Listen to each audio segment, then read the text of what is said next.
I realized it when I was already standing by the bed. The curtain was still open. A thin line of cool night air slipped into the room through the slightly open balcony door, brushing against my bare arms. The hotel room was glowing in soft amber light from the lamp beside the bed. Everything inside felt exposed: the rumpled sheets, the half-empty glass of wine on the nightstand, the dress I had just slipped out of lying across the chair, and me.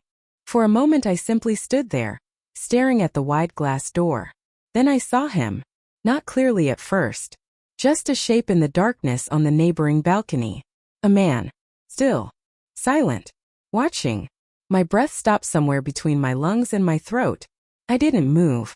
The city below hummed softly, distant traffic, a siren somewhere far away, the quiet clink of dishes from a restaurant down the street. But inside the room, everything had gone completely still. He wasn't hiding. He stood near the railing of his balcony, one arm resting against the metal bar, his face half lit by the pale reflection of my room's light spilling across the glass. And his eyes were on me. Not surprised. Not embarrassed. Just focused. Like he had already been there. Watching. A strange heat rose under my skin. Not from the wine, not from the room. From the realization. He hadn't just looked over by accident. He had been standing there long enough to notice the lamp turning on. Long enough to see me walk barefoot across the room. Long enough to watch me slide the zipper down my back and let my dress fall to the floor. My fingers slowly curled around the edge of the bed behind me. I could close the curtain right now. One step. One simple motion. But my body refused to move. Instead, I found myself studying him. He looked like he was somewhere in his late 30s maybe. Tall. Broad shoulders under a dark shirt. The faint city lights caught the line of his jaw when he turned his head slightly. Then he noticed that I noticed. For a brief second, his fingers tightened around the railing. Our eyes locked through the glass. A silent, impossible moment stretched between two balconies suspended above the sleeping city. He didn't wave. He didn't step away. And neither did I. My heartbeat was loud enough that I could feel it in my throat. I should have pulled the curtain closed immediately. That's what anyone normal would do. Instead, I slowly reached for the wine glass on the nightstand. My hand trembled just enough for the glass to lightly tap the wood as I lifted it. His gaze followed the movement, every second of it. And when I took a slow sip, his head tilted just slightly, like he was studying every tiny detail. That's when the thought hit me. Not a suspicion. A certainty. He had been watching me for a while. Maybe longer than I wanted to imagine. The glass paused halfway back to the table. The curtain moved gently in the night breeze. And across the narrow gap between our balconies, he didn't look away. I should have closed the curtain. That thought kept repeating in the back of my mind while I stood there with the wine glass still in my hand. But my body didn't move. The curtain swayed slightly in the night breeze, brushing against my arm like a quiet reminder that I could end this moment whenever I wanted. One simple step. One pull of the fabric. Instead, I set the glass back on the nightstand. Slowly. The bottom touched the wood with a soft click that sounded much louder than it should have in the quiet room. Across the narrow gap between the balconies, the man didn't move. But I saw something shift in his posture. A subtle tightening in his shoulders, like he realized I wasn't about to disappear behind the curtain. The lamp beside the bed painted the room in warm gold. It made every surface glow: the polished floor, the pale sheets, the glass door between us. And it made me impossible to ignore. My skin prickled with awareness. I crossed my arms loosely over my stomach, suddenly conscious of how exposed the room felt. My bare feet pressed into the cool floor as I shifted my weight. Still he watched. Not hungrily. Not rudely. Just intensely. The kind of look that made the air between us feel heavy. For a second I wondered if he would step back, maybe pretend he had just come outside for fresh air. But he didn't. Instead, he straightened slightly and leaned one shoulder against the wall beside his balcony door. Like someone settling in. A quiet signal. He wasn't leaving. My pulse jumped. I stepped closer to the glass door without even realizing I had moved. The balcony outside my room was small. Just enough space for a narrow chair and a round metal table. The door was open a few inches, letting the night air slip inside. Cool. Gentle. Carrying the distant scent of rain from somewhere in the city. The man's face became a little clearer now that I was closer to the light. Dark hair. Slightly messy, like he had run his hand through it too many times. A shadow of stubble along his jaw. And those eyes. They never left mine. I wrapped one arm around myself, my fingers brushing the warm skin of my shoulder. For a moment neither of us moved. Then something small happened. So small that anyone else might have missed it. He lifted his hand from the railing. Not high. Just a slight movement. 2 fingers brushing against his temple in a quiet, almost hesitant greeting. Not a wave. More like acknowledgement. Like he was saying, "I know you see me." My breath caught in my chest. The rational part of my brain screamed that this was insane. I was alone in a hotel room in a city far from home. My husband was probably asleep by now, hundreds of miles away, believing I was here for a work conference. And yet, there I was, standing in the warm glow of a hotel lamp, facing a stranger across a dark balcony. I should have ended it. Instead, I did something worse. I stepped forward and pushed the balcony door open. The glass slid aside with a soft sound. Cool night air spilled into the room, lifting the curtain behind me. And now there was nothing between us at all. The moment the balcony door slid open, the night changed. Cool air rushed into the room, carrying the distant murmur of the city below, engines, laughter from somewhere far down the street, the faint hum of neon signs. The curtain lifted behind me and drifted slowly to the side like it had decided to stay out of the way. Now there was nothing between us. No glass. No reflection. Just 2 balconies separated by a narrow gap of dark air. I stepped outside. The concrete under my bare feet felt cool and slightly rough. My fingers brushed the metal railing as I moved forward, the city lights flickering below like scattered stars. Across from me, the man straightened. Not startled. Just attentive. Up close, even across the small distance, I could see more of him now. The dark shirt he wore had its sleeves rolled halfway up his forearms. One hand rested loosely on the railing while the other slid into his pocket. He looked relaxed. Too relaxed for someone who had just been caught watching a stranger. My heart was beating hard enough that I could feel the pulse in my neck. I leaned my hip lightly against the railing, trying to look calmer than I felt. For a few seconds neither of us spoke. The silence between the balconies felt almost deliberate, like a conversation happening without words. Then he finally said something. His voice was low, carried easily through the quiet night air. I was wondering how long it would take. The words made a small spark shoot through my chest. I tilted my head slightly. How long what would take? His mouth curved, not quite a smile. For you to notice. The honesty of it caught me off guard. No apology. No awkward excuse. Just the truth placed calmly between us. I exhaled slowly and rested both hands on the cool railing. How long have you been standing there? I asked. He didn't answer right away. Instead, his gaze moved briefly past me, into the room behind me where the warm lamp still glowed beside the bed. The rumpled sheets. The dress on the chair. The half-empty wine glass. Then his eyes came back to mine. Long enough, he said quietly. A strange warmth spread through my chest, sliding slowly down my spine. The night breeze brushed my hair across my shoulder. I tucked it behind my ear, suddenly very aware of every inch of my skin. You didn't think about looking away? I asked. This time he smiled a little more clearly. I did, he admitted. A pause. Then his voice softened. But you didn't close the curtain. My fingers tightened slightly around the railing. He wasn't wrong. I had noticed the open curtain earlier. When I walked into the room. When I switched on the lamp. And I had ignored it. Maybe part of me had wanted to be seen. The thought made my stomach twist with a mixture of guilt and something warmer. Across from me, he shifted his weight and leaned both elbows on the railing now. Closer. Our balconies suddenly felt much nearer than they actually were. You're here alone, he asked. A simple question. But the answer sat heavy in my chest. I looked past him for a second, toward the dark skyline of the city, then back at his face. Yes. Another quiet moment passed between us. His gaze dropped briefly to my hands gripping the railing, then slowly lifted again. And when our eyes met this time, something in the air felt different. More dangerous. Because now we weren't strangers accidentally sharing a view. Now we were two people standing in the night, fully aware of each other. And neither of us had stepped back inside. For a while, neither of us said anything. The city below continued its restless rhythm.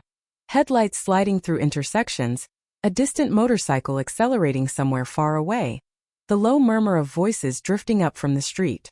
But up here between the two balconies, everything felt strangely still. He leaned forward slightly, resting both forearms on the railing now. The metal caught a faint reflection of the city lights, outlining his hands. "You're not from here," he said after a moment. It wasn't really a question. I shook my head. "Conference," I said. My voice sounded calmer than I felt. 2 days. He nodded slowly, like that confirmed something he had already guessed. A light flickered on in another hotel room down the hall, briefly illuminating the edge of his face. The movement revealed the faint crease between his brows, the kind that appears when someone studies a detail too carefully. His eyes moved again toward my room behind me. The soft lamp glow. The open door. The curtain lifting and settling in the breeze. "You left the light on," he said. I followed his gaze over my shoulder. "Yes." A pause. "You noticed?" he asked quietly. The question made my chest tighten. I turned back toward him, folding my arms loosely against the cool night air. "I noticed the curtain," I admitted. His expression shifted, not surprised. Almost satisfied. "So you knew someone might see." The words lingered between us. The breeze lifted a strand of my hair again. I tucked it behind my ear, buying a second to think. "I didn't say that. But you didn't close it either." My fingers tapped lightly against the railing. He wasn't pushing. He was observing. And somehow that made the moment feel even more intimate. Down below, a taxi honked impatiently. A couple laughed as they crossed the street. Life moved on as usual. But up here, the night had narrowed into a quiet space that belonged only to us. "You watched me walk in," I said finally. It wasn't really a question either. He didn't deny it. His gaze stayed steady on mine. "Yes." The honesty sent a small ripple through my stomach. "And you stayed?" Again, no hesitation. "Yes." I exhaled slowly through my nose. Most people would have pretended. Offered some clumsy excuse about stepping outside for air. But he didn't. His hands remained relaxed on the railing, but there was a tension in his shoulders now. The kind that appears when someone knows they've crossed a line and is waiting to see what happens next. "You realize that's incredibly inappropriate," I said. A faint smile touched one corner of his mouth. "I realized that." The breeze shifted again, carrying the warmth from my room across the balcony. The light behind me spilled over the railing, brushing across his face. For a moment, his eyes softened slightly. Then he asked quietly, "Are you going to close the curtain?" The question landed gently, but it carried weight. I turned my head slowly toward the open doorway behind me. The curtain swayed lazily beside the frame. The lamp glowed warmly over the bed. The room looked quiet, private, waiting. One simple step back inside. One pull of fabric. This strange moment would disappear like it had never happened. When I looked back at him, he hadn't moved. Still watching. Still waiting. I felt my heartbeat climb slowly higher. Then I said something I hadn't planned. "No." The word slipped out softer than I expected. His eyebrows lifted just slightly. And for the first time since I stepped onto the balcony, his breathing changed. The moment the word left my lips, the air between us shifted. Not dramatically, just enough that I could feel it. He didn't move right away, but something in his expression changed, a quiet awareness settling into his eyes. Behind me, the hotel room glowed softly. The open door framed the bed, the lamp, the scattered pieces of my evening. The curtain continued its slow, lazy dance in the breeze. And I was still standing outside. Still letting the light spill across the balcony. Still letting him see me. His fingers tapped once against the metal railing before going still again. "You're making this very difficult," he said quietly. I raised an eyebrow. "For you." A faint breath of laughter escaped him, more through his nose than his mouth. "For both of us." The honesty of it made my stomach tighten. I shifted my weight slightly, the cool railing pressing against my hip. My hand slid along the metal as I leaned back a little, glancing briefly toward the city skyline. Thousands of windows glowed across the dark buildings. Somewhere out there, people were living entire lives tonight. Dinners, arguments, late-night work calls, quiet moments before sleep. And here I was standing barefoot on a balcony with a stranger watching me like I was the only thing in the world worth seeing. When I looked back at him, he was studying my face again. "You're married," he said. The words weren't accusing. They were observational. My fingers paused on the railing. "How do you know that?" I asked. His gaze dropped briefly to my left hand. The ring caught a small flash of light as I moved. "Lucky guess," he said. I exhaled slowly. The metal of the ring suddenly felt heavier than it had earlier that evening. "Is he here?" the man asked. "No." That answer came quicker than I expected. His eyes held mine for a moment longer. Then he nodded once like he had expected that too. "Mine isn't either," he said. That surprised me. I hadn't even asked. He straightened slightly from the railing and took a slow step along his balcony, pacing once before returning to the same spot. It was the first restless movement he had made. "You know what the strange part is?" he said. "What?" He looked directly at me again. I almost went back inside. My heart thumped. "But you didn't," I said. "No." "Why?" He rested his forearms on the railing again, leaning forward slightly now. The distance between our balconies suddenly felt smaller. His voice dropped a little. "Because when you walked into the room," he said, "you looked like someone who needed to be seen." The words slipped under my skin. Not crude, not invasive, just quietly perceptive. I swallowed. "You're reading a lot into a hotel curtain," I said. "Am I?" The breeze moved through the space again, lifting the curtain behind me so it brushed softly against my back. The room remained wide open, still glowing, still visible. He followed the movement of the fabric with his eyes before looking back at me. "You could still close it," he said gently. I met his gaze. My pulse was steady but strong now. Then I did something small, something that felt louder than any spoken sentence. I turned slightly toward the room, not to close the curtain, but to reach for the dimmer beside the bed. My fingers slid along the switch, and the warm light behind me softened just a little. Not enough to hide anything, just enough to make the moment feel deeper, more private. When I looked back at him, he was staring at me in complete silence. And this time, he stepped closer to the edge of his balcony. When he stepped closer to the edge of his balcony, the space between us seemed to change. It was still the same physical distance, a few feet of open air separating two narrow terraces high above the city, but it didn't feel the same anymore. Now it felt thinner. The dimmed light behind me wrapped the room in a softer glow, turning sharp edges into shadows. The bed looked like a quiet island in warm amber. The curtain drifted slowly beside the doorway, brushing the wall with a faint whisper every few seconds. I stayed where I was. My hands rested on the railing, fingers curled loosely around the cool metal. Across from me, he mirrored the same posture now, both hands gripping the edge of his railing as he leaned forward slightly. His voice came softer this time. "You lowered the light." It wasn't a question. I nodded once. The city wind lifted the collar of his shirt slightly, and he reached up to smooth it down absent-mindedly. "You didn't close the curtain," he added. "No." A pause stretched between us again, thick but not uncomfortable. His eyes moved slowly, not in a way that felt intrusive but deliberate, observant, taking in small details the way someone studies a painting they don't quite understand yet. My shoulder against the railing, the way my hair shifted in the breeze, the faint reflection of light across my skin.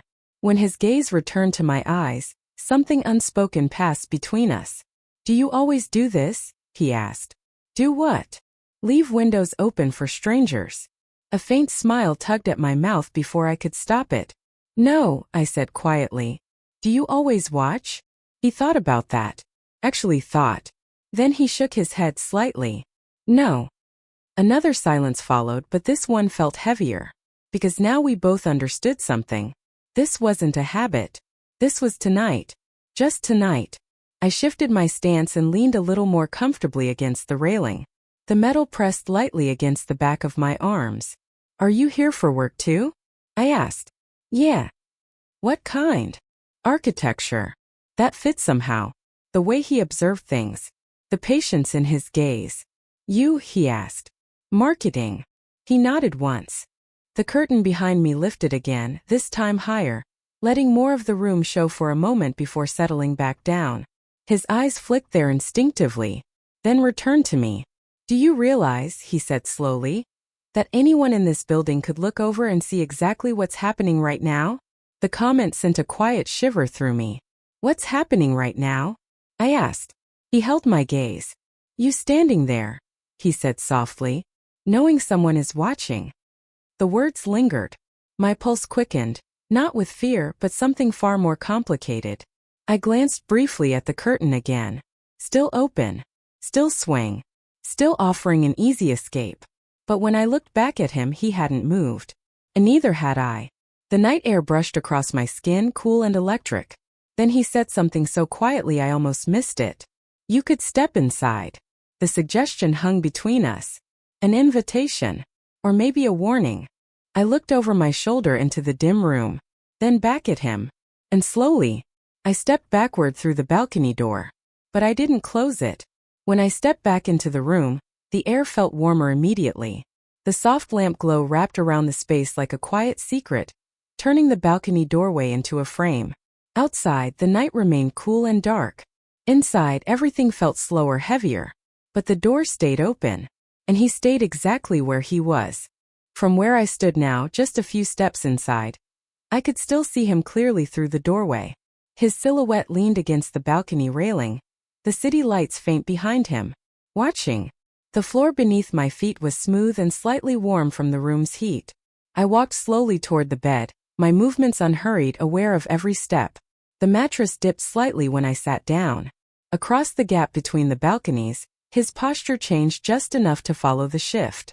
Not leaning farther, just adjusting, like someone carefully maintaining a perfect view. I rested my hands beside me on the sheets. The fabric was soft, slightly cool where the air from the balcony drifted through the room. The wine glass still stood on the nightstand, catching a dull reflection from the lamp.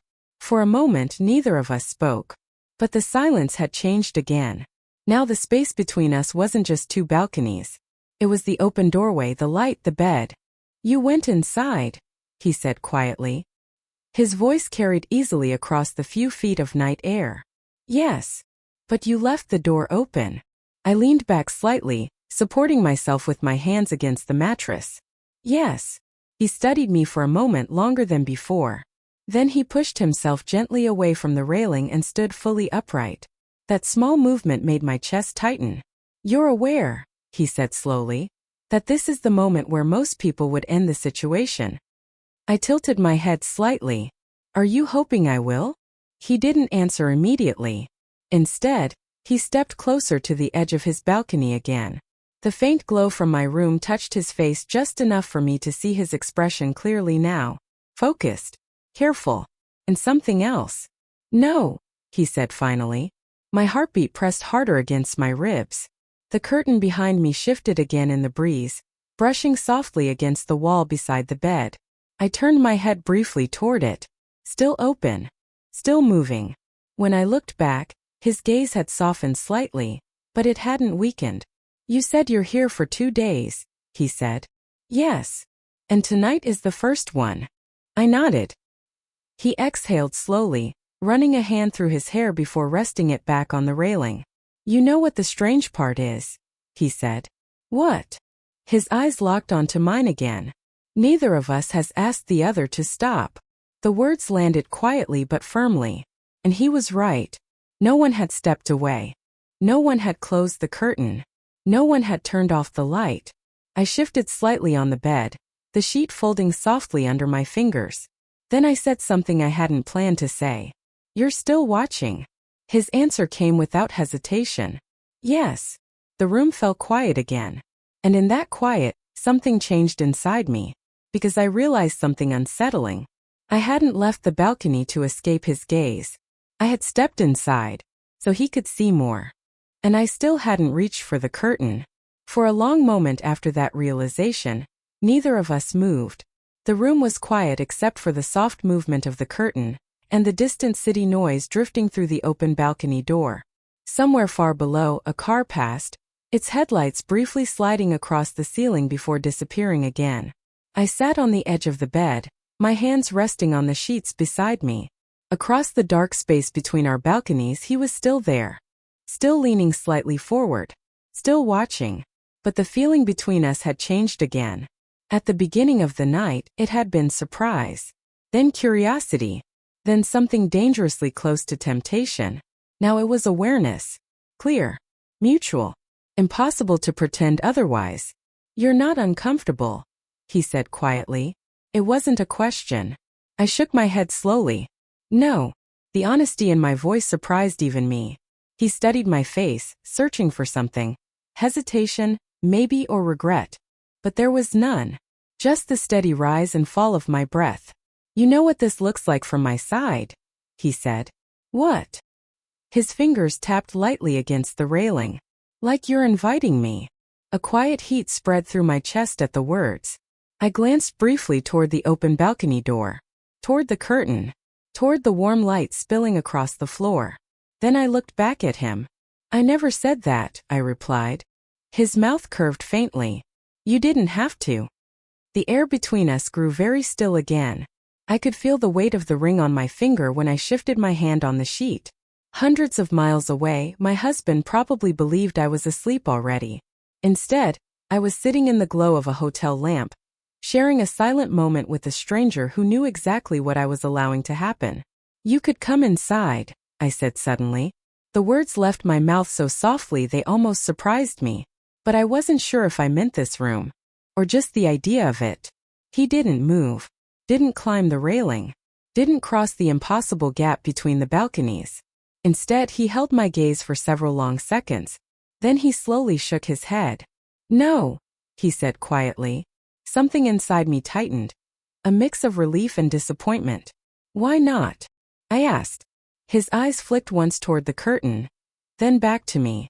"Because right now," he said softly, "this moment is still yours." The words settled into the room like a whisper. I looked at the open doorway, at the curtain moving slowly in the night air, at the light that still illuminated everything. Then I leaned back on the bed, letting the warmth of the sheets surround me.